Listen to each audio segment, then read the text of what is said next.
Of होकर करता था और फंड को सिक्योर रखने के लिए छांगुर ने ट्रस्ट भी बना रखा था ताकि जो उसके पास चंदा आता था अलग अलग देशों से या अलग अलग वर्गों से लोगों से उसे वो सिक्योर कर सके, ब्लैक को व्हाइट कर सके। और यही जो पूछताछ में खुलासे हो रहे हैं चौंकाने वाले कि कैसे उसने इसी तरीके से धंधा चला करके अपना एक बड़ा नेटवर्क तैयार कर लिया था। हालांकि अब उस नेटवर्क को लेकर कई बड़े खुलासे हो रहे हैं और खुलासे होने के साथ साथ जो करीबी है अब उस पर शिकंजा कसा जा रहा है। तस्वीर दिखा रहे हैं आपको हम छांगुर के करीबी जमालुद्दीन के कॉम्प्लेक्स पे यहाँ पे नोटिस चस्पा कर दिया गया। तस्वीर देख रहे हैं आप, ये जो नोटिस देख रहे हैं आप, ये छांगुर के करीबी के कॉम्प्लेक्स पर जमालुद्दीन जिसका नाम है उसके कॉम्प्लेक्स पे नोटिस चस्पा किया गया है। और ऐसे ही उसके कई ऐसे करीबी हैं जो उसके इस अवैध धर्मांतरण के धंधे में सहयोगी थे उसके, अब उन पर भी शिकंजा कसा जा रहा है। किसी को नोटिस मिल रही है तो किसी को पूछताछ करने के लिए बुलाया जा रहा है और ऐसे पूछताछ में खुलासे हो रहे हैं कि जिसे सुनकर आप भी चौंक जाएंगे, जहां पे लड़के लड़कियों की बड़ी फौज 20,000 की टीम होने का दावा उसकी ओर से किया जाता था। साथ ही साथ उसकी ओर से लोगों को डराया धमकाने के साथ साथ लालच भी दिया जाता था। लेकिन अब पुलिस की ओर से यहाँ पर जो एक्शन है वो तेज हो गया है और एक्शन तेज होने के साथ जो छांगुर के करीबी है उन पर जो प्रशासन का एक्शन है वो देखने को मिल रहा है। नवीन रोहरा उर्फ जमालुद्दीन के कॉम्प्लेक्स पे नोटिस चस्पा कर दिया गया है। यहाँ पे बिजली विभाग की ओर से नोटिस चस्पा किया गया है।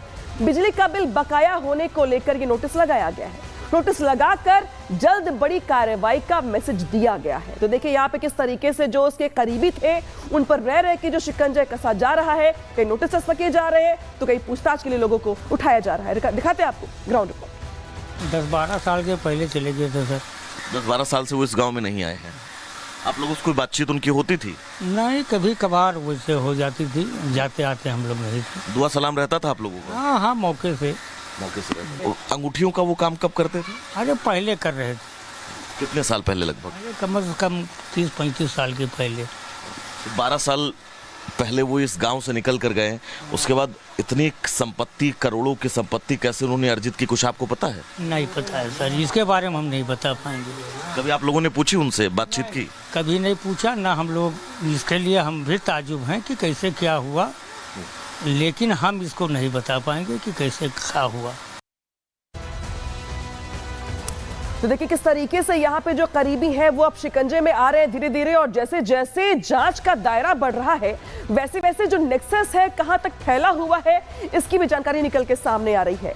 छांगुर की गिरफ्तारी के बाद कई पहलुओं पर यहाँ पर जांच की जा रही है और वो पहलू कौन से हैं वो ये भी जान लीजिए आप। तो यूपी के 7 जिले ऐसे हैं जो कि नेपाल की बॉर्डर से जुड़ते हैं, जिसमें बलरामपुर भी शामिल है जहां से अरेस्टिंग भी हुई थी। इन जिलों में पिछले 4 साल में 300 मस्जिद बढ़ गई हैं, यही सवालों के घेरे में है। और रिपोर्ट के मुताबिक इन जिलों में तेजी से मुस्लिमों की जो आबादी है वो भी बढ़ रही है, ये भी रिपोर्ट निकल के सामने आई है। जिलों के 116 गांवों में मुस्लिमों की आबादी 50% तक बढ़ गई है, यानी कि लगातार बढ़ती चली जा रही है। 303 गांवों में मुस्लिम आबादी 35% से ज्यादा बढ़ी है। और देखिए जो आंकड़े निकल के वो चौंकाने वाले हैं। बीते 4 सालों में मस्जिदों की संख्या 25% बढ़ी है। तो जो मस्जिदों की संख्या है वो भी यहाँ बढ़ रही है, जो मुस्लिमों की आबादी है वो भी यहाँ पे बढ़ रही है। 2023 में इन मस्जिद और मदरसों में विदेशी फंडिंग का इनपुट मिला था, जिसके बाद जो जांच का दायरा था बढ़ाया गया था। जांच के लिए जो SIT थी वो भी बनाई गई थी, जो अभी भी जांच कर रही है पूरे मामले की।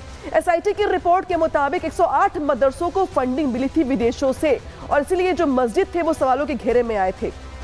सीमा से जुड़े इन इलाकों में छांगुर भी लगातार एक्टिव था और वो अपने गुर्गों को भी यहाँ पे एक्टिव कर रहा था। इसलिए अब छांगुर बाबा के खिलाफ इन पहलुओं पर भी जांच की जा रही कि जो मस्जिदें बढ़ गई थी अचानक से, जो आबादी बड़ी मुस्लिमों की, वो यहाँ पर क्या उसी स्ट्रेटजी का हिस्सा थी? क्या छांगुर इस तरीके से नेक्सस को अपने बढ़ा रहा था जब वो यूपी के बॉर्डर वाले जिलों में अपने नेटवर्क को ज्यादा मजबूत कर रहा था? और इसी को लेकर जांच में कई बड़े खुलासे भी हो रहे हैं, सुनवाते हैं आपको। आभार व्यक्त करना चाहूँगा अपने सरकार के कुशल मार्गदर्शन में, हम अपनी जांच एजेंसियों का, जिन्होंने जो है ऐसे जघन हत्याकांड का भंडा फोड़ करके उसको नेस्तनाबूद करने का काम कर रही हैं। और हमें विश्वास है कि जिन लोगों की भी संलिप्तता यहाँ से लेकर उत्तरौला से लेकर के विदेशों तक इस शर्मनाक घटना में है, उनकी तह तक पहुँच करके उनको सजा दिलाने का काम हमारी एजेंसी। निश्चित रूप से थोड़ा विलम्ब तो हुआ है, लेकिन देर आए दुरुस्त आए। जो भी जघन घटना है और सभ्य समाज में इस तरह का कुकृत्य करने का कि जिन लोगों ने भी काम किया है, उनको निस्तनबूत करने का काम अभी हमारी एजेंसियों ने शुरू कर दिया है। तो बीजेपी के पूर्व सांसद को सुना आपने, जो कि पूरे मामले को लेकर, सरकार की कार्रवाई को लेकर अपनी बात रख रहे हैं। लेकिन जैसे जैसे खुलासे हो रहे हैं, हर कोई हैरान है, परेशान है। इस बीच इस खुलासे को लेकर पंडित धीरेन्द्र शास्त्री क्या कुछ कह रहे हैं, वो भी सुनवाते हैं आपको। कोई एक छांगुर या छिंगुर बाबा है छांगुर बाबा, उन्होंने अनेक महिलाओं को धर्म की आड़ में शोषित किया, गंदा कृत्य किया, और लगभग जो न्यूज में हमें बताया, सही गलत हमें पता नहीं है, लगभग 3000 हिंदुओं को टोपी वाला बनाया। समझ गए ना? भारत में अभी बाबावाद बहुत चल रहा है। भारत में बाबावाद बहुत चल रहा है। हमें बाबाओं से दिक्कत नहीं है, हमको आपसे दिक्कत है। किसी गलत के चक्कर में ना पड़ जाना।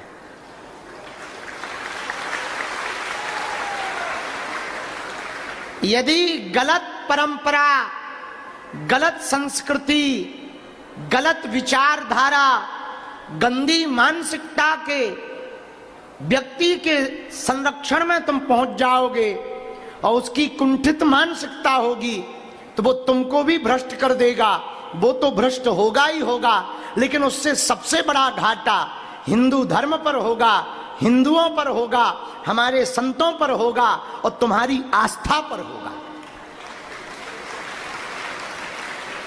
हमने पहले ही दिन या कल एक बात बोली थी कि भगवान करे सब टूटे पर किसी का भरोसा न टूटे। और अब खबरों में आगे बढ़ते हैं और अब बात करते हैं छांगुर बाबा की, जिसके जिहादी इरादों के बारे में सुनकर आप भी चौंक जाएंगे। एक ऐसा बाबा जिसने धर्म के नाम पर ऐसा धंधा शुरू किया, जिसके चलते उसने अरबों का साम्राज्य खड़ा कर लिया। लेकिन प्लानिंग और इरादे इससे कहीं ज्यादा बढ़े थे। छांगुर नेपाल के साथ साथ यूपी के कई जिलों में स्लीपर सेल्स को एक्टिवेट करना चाहता था। नेपाल के जरिए रोहिंग्याओं को भारत में शामिल करवाना चाहता था। इसी के साथ साथ उसके प्लान में बहुत सारे लड़कियों की शादी आईएसआई एजेंटों से करवाने की भी थी। और इसी वजह से चूंकि अब वो रडार पर था और अब इस पूरे मामले में पूछताछ चल रही है, तो कई बड़े खुलासे भी हो रहे हैं छांगुर बाबा को लेकर। छांगुर बाबा की जो संपत्तियां हैं उसको यहाँ पर पकड़ा जा रहा है, उन्हें यहाँ पे जब्त किया जा रहा है। और जो बाबा के करीबी थे, अब उन करीबियों से भी कई राज उगलवाए जा रहे हैं बाबा के। और जो खौफनाक साजिश थी उसका खुलासा भी यहाँ पर किया जा रहा है। खुलासा क्या है ये जान लीजिए। छांगुर बाबा की खौफनाक साजिश का यहाँ पे खुलासा ये हुआ है कि आईएसआई से नजदीकी बढ़ाने में ये जुटा हुआ था। और छांगुर आईएसआई से नजदीकी बढ़ाने के लिए काठमांडू भी गया था। सुरक्षा कारणों से पाक दूतावास में दाखिल नहीं हो पाया था। हिंदू युवतियों का धर्मांतरण करवा करके बड़े प्लान की तैयारी कर रहा था। आईएसआई एजेंट और स्लीपर सेल से निकाह करवाना चाहता था, जिससे सीमावर्ती कस्बों में आईएसआई की जो गतिविधि है वो बढ़ सके। देश विरोधी सूचनाएं इकट्ठा करने में आसानी होती और ऐसा करके खाड़ी देशों में अपना कद बढ़ाने की प्लानिंग थी उसकी। लेकिन सभी प्लानिंग पर यूपी एटीएस की ओर से पानी फेर दिया गया। जब यूपी एटीएस की ओर से ये बड़ा खुलासा किया गया, जांच की जा रही है, जो उसके गुर्गे थे उन्हें दबोचा जा रहा है और इस पूरे मामले में जो पूछताछ है वो भी चल रही है और हर रोज बड़े खुलासे भी हो रहे हैं। रिपोर्ट दिखाते हैं आपको, से जुड़ी हुई।